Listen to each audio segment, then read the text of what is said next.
So friends ಏನು ಗೊತ್ತಾ, ನಾನು ಅದೇ ಕಲ್ಲು ಕಟ್ಟೋದು ವಿಡಿಯೋ ಹಾಕಿದ್ದೆ, ಅದು ಕಂಪ್ಲೀಟ್ ಆಗಿರಲಿಲ್ಲ.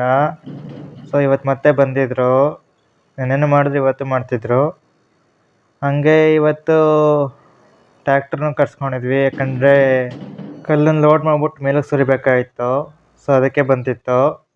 ಅಲ್ಲಿ ಏನೋ ಗೊತ್ತಾ ಫ್ರೆಂಡ್ಸ್, ನಾನು ಇದೇ ಗಾಡಿ ಟ್ಯಾಕ್ಟರ್ ಕಲ್ತಿರೋದು. ನೆನ್ನೆ ಬೇರೆ ಮಳೆ ಆಯಿತು, ಎಲ್ಲರಿಗೂ ಸರಿ ಹೋಯ್ತು. ಆಮೇಲೆ ಯಾಕೆಂದರೆ ಹತ್ತಿ ಎಲ್ಲ ಹಾಕಿದ್ರಲ್ಲ, ಅದೆಲ್ಲ ಗಿಡಗಳು ಚಿಗುರ್ತಿದೆ ಈಗ. ಮೊದಲು ಇನ್ನೊಂದು 2-3 ದಿನ ಮಳೆ ಆಗದೆ ತುಂಬ ಕಷ್ಟ ಆಗ್ತಿತ್ತು.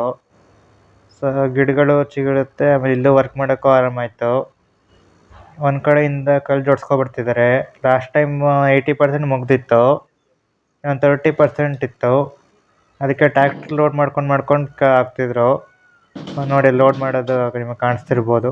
ಇನ್ನೂ ನನ್ನ ಚಾನಲ್ನ ಸಬ್ಸ್ಕ್ರೈಬ್ ಮಾಡ್ಕೊಂಡಿಲ್ಲ ಅಂದರೆ ಬೇಗ ಹೋಗಿ ಸಬ್ಸ್ಕ್ರೈಬ್ ಮಾಡ್ಕೊಳ್ಳಿ, ಹಾಗೆ ಬೆಲ್ ನೋಟಿಫಿಕೇಷನ್ ಆನ್ ಮಾಡ್ಕೊಳ್ಳಿ.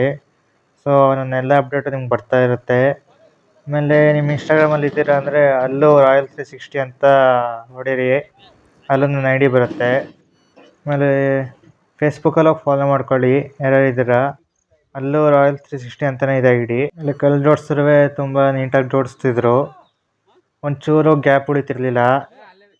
ಆಮೇಲೆ ಕಲ್ಲನ್ನ ಕೂಡಿಸ್ಬೇಕಾದ್ರೆ ಲೈಕ್ ಕೆಲವೊಂದು ಕಡೆ ಜಾರುಬಿಡುತ್ತೆ, ಅದನ್ನೆಲ್ಲ ತುಂಬ ನೀಟಾಗಿ ಕೂಡಿಸ್ತಿದ್ರು. ನೋಡಿ ಇಲ್ಲಿ ನೋಡಿ, ಸಣ್ಣ ಸಣ್ಣ ಸಂದಿಗೂ ನೀಟಾಗಿ ಕೂರಿಸ್ತಿದ್ರು ಕಲ್ಲುಗಳನ್ನ. ದಪ್ಪ ಕಲ್ಲು ಬೇಕಾದ್ರೆ ದಪ್ಪ ತಗೊಳ್ತಿದ್ರು, ಚಿಕ್ಕ ಕಲ್ಲು ಬೇಕಾದ್ರೆ ಚಿಕ್ಕ ಕಲ್ಲು ತಗೊಳ್ತಿದ್ರು. ಇನ್ನೊಂದೇನು ಗೊತ್ತಾ ಫ್ರೆಂಡ್ಸ್, ನಂಗೆ ಟ್ರ್ಯಾಕ್ಟರ್ ಕೊಟ್ಟನಲ್ಲ ಡ್ರೈವರು, ಅವನು 9th ಸ್ಟ್ಯಾಂಡರ್ಡ್ಗೆ ಕಲ್ತಿರೋದು. ಗಾಡಿ ಕಷ್ಟ ಆಗಲ್ಲ ಓಡ್ಸೋಕ್ಕೆ ಅಂದಕ್ಕೆ, ಇದೆಲ್ಲ ನಮ್ಗೆ ಲೆಕ್ಕಕ್ಕೆ ಇಲ್ಲ ಅಂತ ಡ್ರೈವರು.